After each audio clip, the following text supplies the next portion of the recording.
bienvenidos a una nueva edición de Escaño 131, un espacio creado para difundir cuáles son las funciones del Parlamento Nacional y por ende de los congresistas de la República.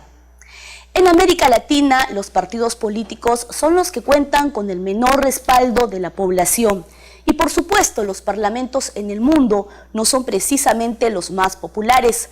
Paradójicamente, ninguna sociedad puede jactarse de llamarse democracia si es que no cuenta con un parlamento. Esta situación no es ajena a nuestro país. Es por ello que analistas políticos y especialistas coinciden en señalar que hacen falta urgentes reformas políticas para revertir esta situación. Hoy conversaremos sobre este importante tema con el presidente de la Comisión de Constitución del Congreso, el congresista Omar Chejade Moya, quien en su agenda de trabajo tiene precisamente algunos proyectos de ley encaminados a revertir este panorama que les veníamos comentando. En un segundo bloque también conversaremos con el decano del Colegio de Abogados de Lima, el doctor Raúl Charamé Orbe, precisamente sobre cuáles son las propuestas para esta reforma política tan anhelada, como por ejemplo puede ser el retorno de la bicameralidad, la eliminación del voto preferencial, entre otros. Esto es Escaño 131, regresamos tras una pausa.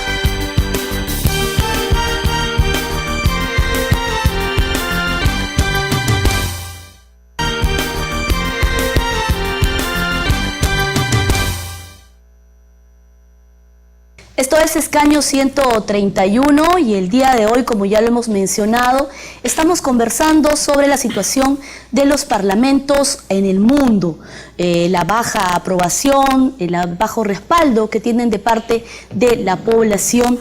Pues paradójicamente, cuando sin parlamentos no existe democracia, sin partidos políticos tampoco existe democracia, y una serie de reformas políticas que se vienen planteando, por ejemplo, en nuestro país para poder revertir este panorama que se presenta a través, pues como ya lo dijimos, de reformas políticas. Y está con nosotros el presidente de la Comisión de Constitución del Congreso, el legislador Omar Chejade Moya, a quien le agradecemos por estar con nosotros. Gracias, Perla. ¿Cómo está? Precisamente conversábamos pues el día de hoy sobre este tema que ya le mencionaba y más o menos cuál es la agenda que usted se viene planteando en la comisión que preside. Usted ha señalado al asumir precisamente la presidencia que esta es la última oportunidad que se tiene para poder poner en marcha estas reformas y un poco cuál es el diagnóstico que usted hace, ¿no?, también de esta situación. El buque insignia, por así llamarlo, es el tema de la bicameralidad, el retorno del Senado de la República, ¿no? Si nosotros queremos tener un Congreso de la República fuerte, que sea el verdadero contrapeso del Poder Ejecutivo, el estandarte de la democracia, mejorar la imagen y la institucionalidad del Congreso de la República, hay que apostar por el Senado de la República. Justamente por ello es que en gran parte, no digo todo, ha habido una especie de desinstitucionalización del Congreso de la República, porque hace 20 años lamentablemente se elimina la Cámara Alta, la Cámara que tenía pues a una serie de importantes representantes, que además mejora la calidad de las leyes, pubre la calidad de las leyes, y aunque mucha gente piense lo contrario, a contramano de lo que mucha gente piense, nosotros ahorramos mucho dinero con una Cámara de Senadores, porque cuando existen los congresos como el día de hoy unicamerales, el Poder Ejecutivo observa las leyes que son aprobadas por el Congreso unicameral 10 veces más que un Congreso bicameral, donde existe Cámara de Diputados y Cámara de Senadores. Es precisamente, permítame, la principal crítica que se recibe a esta propuesta del retorno a la bicameralidad. Aquella pues que generaría un mayor gasto al erario nacional, el contar con mayor cantidad de, en este caso, senadores y diputados, ¿no? Cuando se habla, Perla, de democracia, de instituciones democráticas, de institucionalizar al país, se tiene que hablar de inversión, no de gasto. Cuando el Poder Ejecutivo transfiere dinero a la policía, transfiere dinero con legítimo derecho a la Fuerza Armada, al sector salud, al sector educación, para construir hospitales, etcétera, no se puede eso decir que es gasto, se tiene que decir que es inversión. Y en la democracia sí, pues, se tiene que invertir.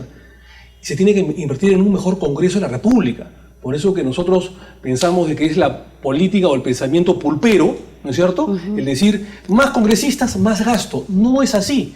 Y si nosotros nos abocamos simplemente al tema de gasto, hay que decir que nosotros nos ahorramos dinero. Porque en un Congreso, repito, bicameral, en 5 años, el Poder Ejecutivo apenas observa entre 25 a 30 leyes. ¿Usted sabe, Perla, cuántas leyes son observadas que no pasan, que son observadas por el Poder Ejecutivo, que hace las veces de Senado, por así llamarla, en un Congreso unicameral? 270 leyes, o sea, 10 veces más aproximadamente que un poder en un sistema bicameral. Entonces ahí es donde perdemos plata, porque perdemos 18 meses los congresistas de esfuerzo cuando no existe Cámara Alta o Cámara de Senadores. El Senado es la reflexión. La Cámara de Diputados, la única Cámara... Se dice que la bicameralidad significa una doble reflexión legislativa, que asegura una mejor calidad de leyes y que mejora la representatividad congresal. ¿Qué beneficios, además de estos, trae para quienes nos escuchan puedan comprenderlo, congresista? Primero que mejora, obliga a los partidos a mejorar los cuadros políticos, ¿no es cierto? A que haya academias de política en los partidos, hayan personas o líderes que instruyan a los cuadros de los partidos políticos para mejorar las personalidades que van a ser elegidas. Entonces, obliga a los partidos políticos a mejorar sus cuadros para determinadas elecciones. En segundo lugar, hace que el poder, la Cámara de Senadores, sea una Cámara reflexiva, una Cámara que mejore y que pula la calidad de las leyes que viene de la Cámara de Diputados. En tercer lugar, un Senado de la República tendría una visión de Estado, una visión nacional, mientras que la Cámara Baja, la Cámara de Diputados, tendría una visión regional, más distrital, ¿no es cierto? Más provincial, más jurisdiccional, correcto.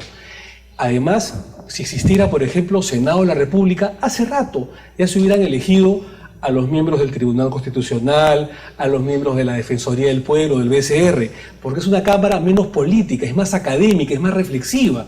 Y por eso, si nosotros queremos institucionalizar el país a través, entre otras cosas, el Congreso de la República, debemos retornar al Senado, a un Senado revisor donde no sea una Cámara gemela, una Cámara melliza como era antes. La diferencia con nuestro proyecto es que el Senado de la República, los senadores se dedicarían solo a revisar las leyes que vienen aprobadas de la Cámara de Diputados.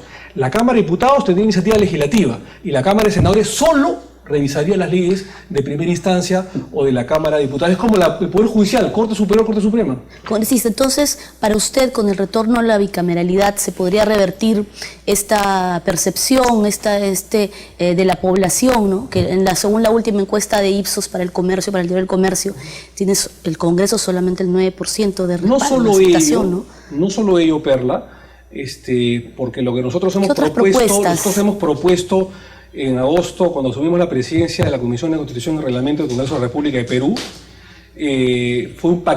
presentamos un paquete de reformas constitucionales y un paquete de reformas legales, un paquete de reformas legislativas. Uno es el retorno de la bicameralidad a través del Senado. 2 es la sanción a los tránsfugas, que lo estamos debatiendo ahora. En noviembre, me parece. Yo creo que antes de que acabe el mes de noviembre debería estar aprobado. Y es a través de una reforma constitucional.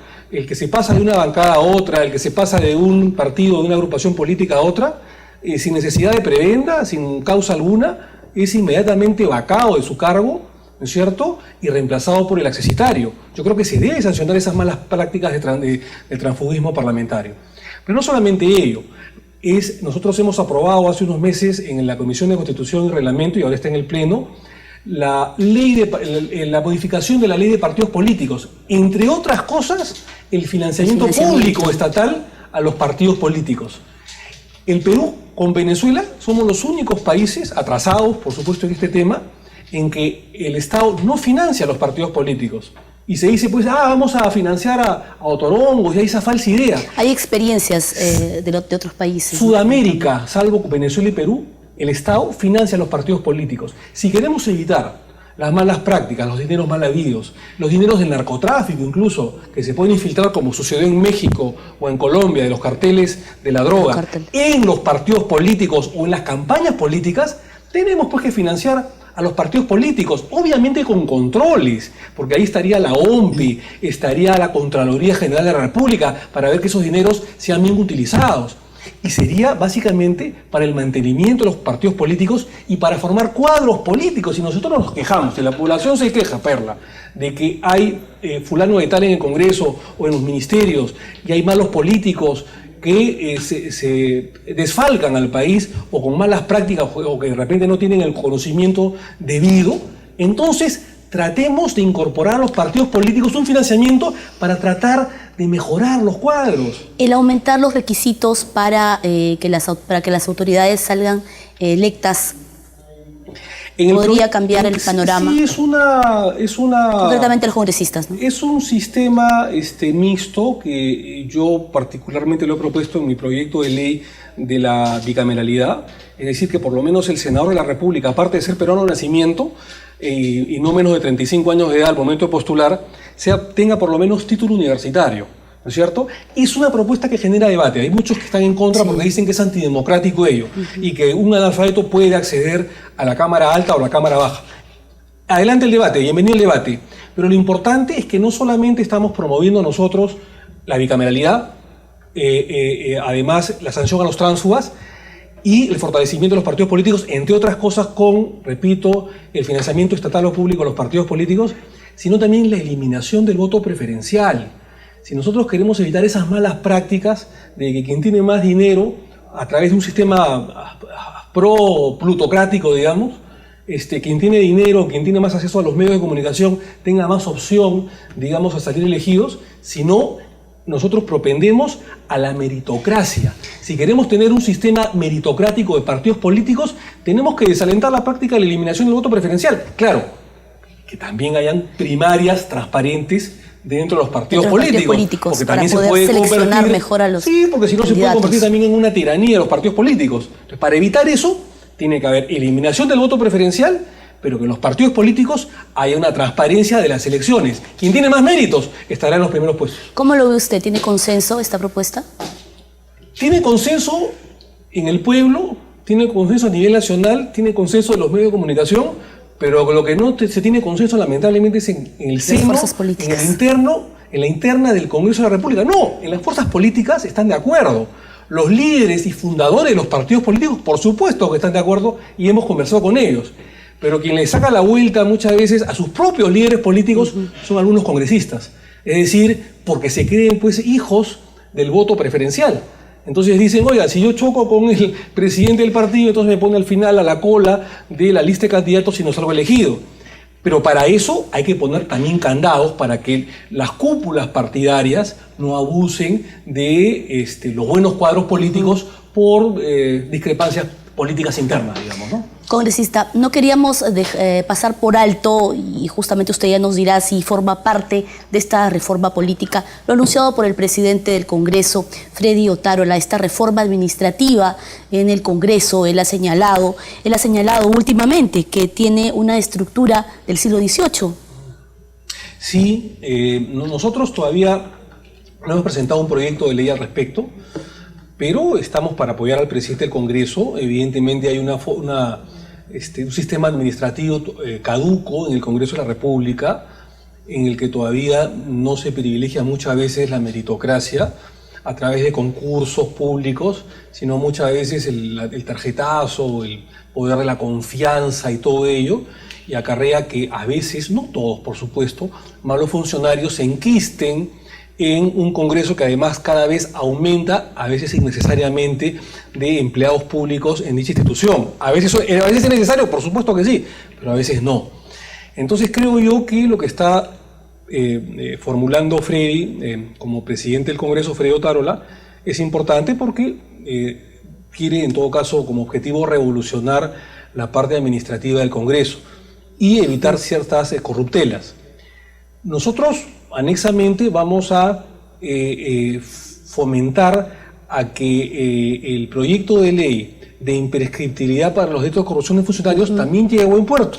Acordémonos que hace 2 años, en la época que justamente el hoy presidente del Congreso era presidente de la Comisión de Constitución, mi antecesor, Freddy Otárola, debatió y se aprobó en el seno de la Comisión de Constitución la ley de imprescriptibilidad por delito de corrupción, resulta que cuando pasó al seno del Pleno del Congreso de la República fue baloteado, ¿no es cierto? Y se quedó, y efectivamente se presentó una reconsideración, y esta reconsideración quedó congelada.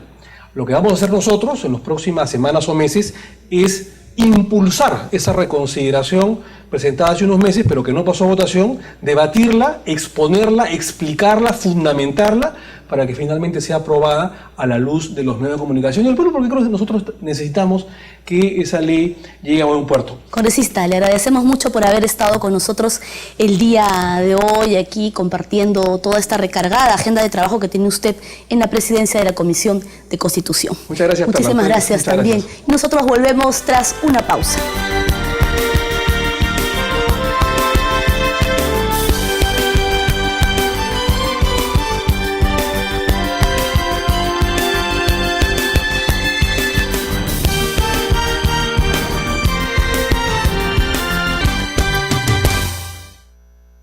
De lunes